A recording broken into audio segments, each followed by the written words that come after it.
এবার ইসরায়েলি বিমান হামলায় নিজ বাসভবনে প্রাণ হারালেন ইরানের সাবেক প্রেসিডেন্ট মাহমুদ আহমাদিনেজাদ এবং তার কয়েকজন দেহরক্ষী।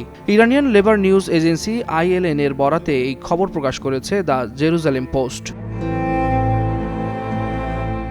রোববার প্রকাশিত প্রতিবেদনে বলা হয়, উত্তর পূর্ব তেহরানের নারমাক এলাকায় আহমাদিনেজাদের ব্যক্তিগত বাসভবন লক্ষ্য করে চালানো বিমান হামলায় ঘটনাস্থলেই তিনি প্রাণ হারান। হামলায় তার সঙ্গে থাকা কয়েকজন দেহরক্ষীও নিহত হন। তবে এই ঘটনার বিষয়ে এখনও আনুষ্ঠানিকভাবে কোনো বক্তব্য দেয়নি ইরানের সরকার। ফলে হামলার প্রকৃত পরিস্থিতি ও হতাহতের বিস্তারিত তথ্য নিয়ে অনিশ্চয়তা রয়ে গেছে। হিউস্টনে রকিং টেস্টি, সীমানা ছাড়াও নিজেকে হারাও। 2005 থেকে 2013 সাল পর্যন্ত টানা 2 মেয়াদে ইরানের প্রেসিডেন্ট ছিলেন আহমাদিনেজাদ। এর আগে তিনি আর্দাবিল প্রদেশের গভর্নর ও তেহরানের মেয়র হিসেবে দায়িত্ব পালন করেন। সবশেষ তিনি দেশটির এক্সপেডিয়েন্সি কাউন্সিলের সদস্য ছিলেন। ওয়ালিউল হাসানাত, যুগান্তর নিউজ।